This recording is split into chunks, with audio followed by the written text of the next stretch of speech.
안녕하세요. 저희가 1부에서는 반도체 주식과 이 산업의 흐름에 대해서 얘기를 했다면 2부에서는 그 바탕에 있는 반도체 기술들에 대해서 좀 공부를 해보려고 합니다. 머리 아픈 얘기일 수도 있는데 메모리, 비메모리 이런 거부터 해서 저도 잘 모르는 부분이라 한번 이제 얘기를 해보겠습니다. 반도체가 뭐냐? 그거에 대해서 좀 어디 가서 이렇게 제가 뻐기면서 쉽게 얘기할 수 있게 설명을 한번 해주시면 좋겠습니다. 반도체는 전기 신호를 자유롭게 제어할 수 있는 특별한 재료이고요. 이 재료를 이용하여 만든 것이 트랜지스터입니다. 트랜지스터는 전기 신호를 이용해서 0과 1 같은 신호를 만들게 되고, 이런 트랜지스터가 수십억 개가 모이게 되면 반도체 칩이 만들어집니다. 이 반도체 칩은 결국에는 데이터를 저장하고 데이터를 계산하고 명령어를 처리할 수 있는 역할을 수행합니다.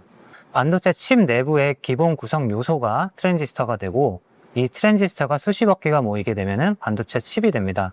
그래서 우리가 주변에서 흔히 볼 수 있는 휴대전화, TV, 컴퓨터 같은 모든 부품에는 이제 반도체 칩이 들어가서 전기 신호를 통해서 이제 동작하게 됩니다. 반도체는 전기 신호를 제어해서 어떤 명령도 하고 저장도 하고 그런 전자기기에 필요한 그런 역할들을 하는 부품이라고 보면 되겠네요. 네, 가장 기본적인 부품이라고 보시면 됩니다. 네. 이제 반도체에 대해서 뭔가 알 것 같기도 하고 아리송한데 이제 조금 더 심화된 내용으로 들어가서 메모리, 비메모리 그리고 D램, 요새 HBM, 플래시, 낸드 플래시 이런 용어들이 막 많이 들리더라고요. 그거를 좀 제발 좀 쉽게 쉽게 설명해 주시면 좋겠습니다. 반도체는 크게 메모리 반도체와 비메모리 반도체로 나뉘게 됩니다.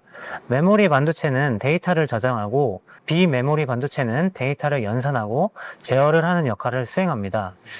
메모리 반도체는 각각 메모리 종류에 따라서도 그 하는 역할이 조금씩 다른데요. 세 개의 대표적인 메모리인 D램, 낸드 플래시, HBM에 대해서 간단히 말씀드리겠습니다. 첫 번째는 D램입니다. D램은 현재 우리가 사용하고 있는 데이터를 일시적으로 저장하는 저장 공간으로 보시면 됩니다. 예를 들면은 좀 이해하기 쉬운데, 핸드폰에서 여러 앱을 사용할 때 필요한 데이터들을 그때그때 지원해주는 역할을 합니다. 두 번째로 낸드 플래시는 파일, 사진, 영상 같은 데이터를 오랫동안 저장하는 기억 장치입니다. 이 낸드 플래시의 특징으로는 전원이 꺼져도 데이터가 계속 유지되는 특성이 있습니다. 세 번째로 HBM은 이제 D램을 수직으로 쌓아 올린 AI 연산에 최적화된 고성능 D램으로 보시면 됩니다. HBM 같은 경우에는 AI 연산에 대용량의 데이터가 필요한데, 이러한 대용량의 데이터를 빠르게 AI 반도체 칩에 전달할 수 있는 D램이라고 보시면 됩니다. 정리하자면 D램은 일시적으로 저장하는 저장 공간이고요. 낸드 플래시는 데이터를 오랫동안 기억하는 공간, HBM은 AI를 위한 최적화된 고성능 D램이라고 보시면 됩니다. GPU라든지 그런 연산 장치는 비메모리 반도체에 해당이 되겠네요. 말씀하신 것처럼 엔비디아의 GPU 같은 경우는 구성이 메모리 반도체가 여러 개가 비메모리 반도체 옆에 붙어 있고, 비메모리 반도체, 즉 AI 연산을 수행하는 가속기 칩이 이제 중앙에 배치가 되게 됩니다. 그래서 이 비메모리 반도체와 메모리 반도체가 같이 패키지가 된 칩이 이제 엔비디아의 GPU라고 보시면 될 것 같습니다. 그럼 CPU도 비메모리 반도체가 들어가나요? 네, CPU도 비메모리 반도체에 해당합니다. 그 CPU와 GPU의 가장 큰 차이점이 그 연산 처리 방식이라고 하더라고요. 그래서 기존의 CPU는 하나의 채널 순차적으로 이제 연산을 처리를 했다면, GPU 이제 그래픽 카드 같은 경우는 병렬로 데이터를 처리를 하다 보니까 그 속도가 되게 빠르게 할 수가 있어가지고 암호화폐 최고의 GPU가 많은 연산이 필요한데, 그때 이제 GPU가 그 연산을 빠르게 처리를 할 수 있어가지고, 그때 당시에 이제 GPU가 굉장히 수요가 폭발하면서 가격이 엄청 오르고, 그래서 엔비디아가 많이 성장할 수 있는 동력이 됐다.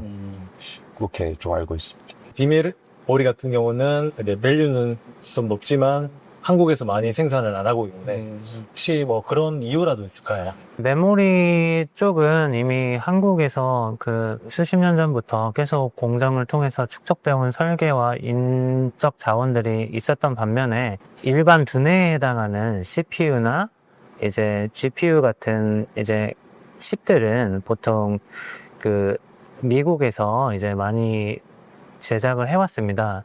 이러다 보니까 아직 기반 시설이나 인재들이 부족한 상황이고, 또한 기업들이나 이제 이런 칩을 만들 수 있는 환경 자체도 매우 열악하다 보니 이제 좀 인재들이 보통 해외로 유출이 되는 상황이 많이 발생하게 됩니다. 하지만 현재 이제 AI 가속기 칩을 이제 국내에서도 많이 제작을 하고 있는데요. 퓨리오사나 리벨리온 같은 스타트업 기업들이 대표적이고, 이제 이런 데서도 현재 이제 AI 가속기 칩을 출시를 하면서 이제 점점 더 매출도 증가하고 이제 성능을 더 보여주고 있기 때문에 앞으로의 전망이 좀 기대되고 있습니다. 메모리 쪽은 우리나라가 굉장히 잘하는데, 그것들은 뭐 선진국에서 하려고 하면은 단기간에 어떤 기술적으로 이렇게 따라올 수가 있는 건지, 왜 그러게 가능하면 왜 안 하는 건지, 못 하는 건지, 그게 좀 궁금하거든요.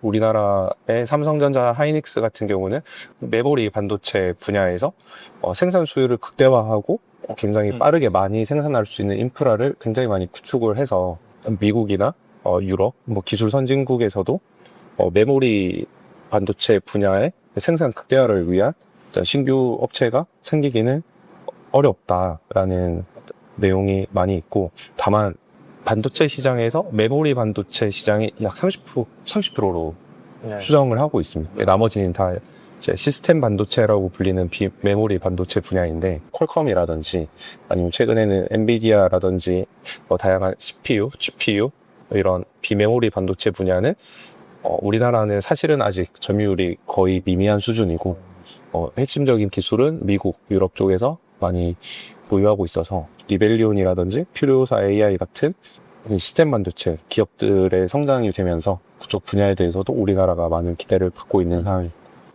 AI 반도체라는 말이 들리더라고요. 이 핫한 거를 두 개를 그냥 갖다 붙여놓은 것 같다는 느낌이 드는데, 이렇게 뜨거운 거 두 개를 붙여놓은 AI 반도체, 이게 도대체 뭔가요? 반도체, 일반 반도체랑 어떤 차이가 있나요? AI 반도체는 인공지능 연산에 특화된 이제 반도체를 말하는데요. 대규모 데이터를 병렬로 빠르게 처리를 해야 되고 실시간으로 그 결과를 볼 수 있어야 됩니다.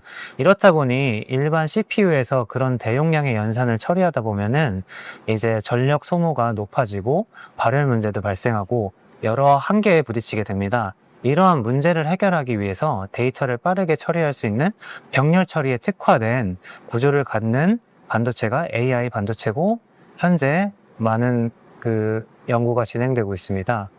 대표적으로 엔비디아의 GPU와 구글의 TPU가 이에 해당합니다.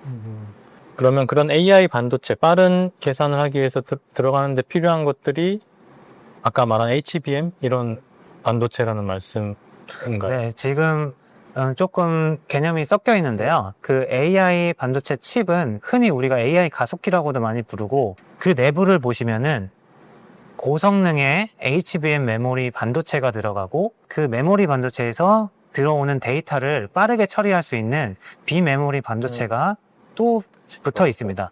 이렇게 두 개의 다른 종류의 반도체가 이제 배치되어서 이제 AI 연산을 빠르게 할 수 있도록 서로 협력하는 구조를 가지고 있는 게 AI 반도체라고 보시면 됩니다. 아, 네. AI에 특화된 반도체고, 반도체인데 거기에는 메모리, 비메모리 다 필요한. 네. 근데 메모리 반도체가 많이 부족한가 보죠, 요새? 그래서 그 수요가 많이 올라간 거. 네, 메모리 반도체 같은 경우는 제가 알기로는 SK 하이닉스나 삼성 같은 경우 내년까지 물량이 이미 다 예약이 차 있는 상태로 알고 있고, 일반적인 저희 연구소나 이제 이런 빅테크 기업이 아닌 회사들에서는 현재 공급받기가 좀 어려운 실정입니다.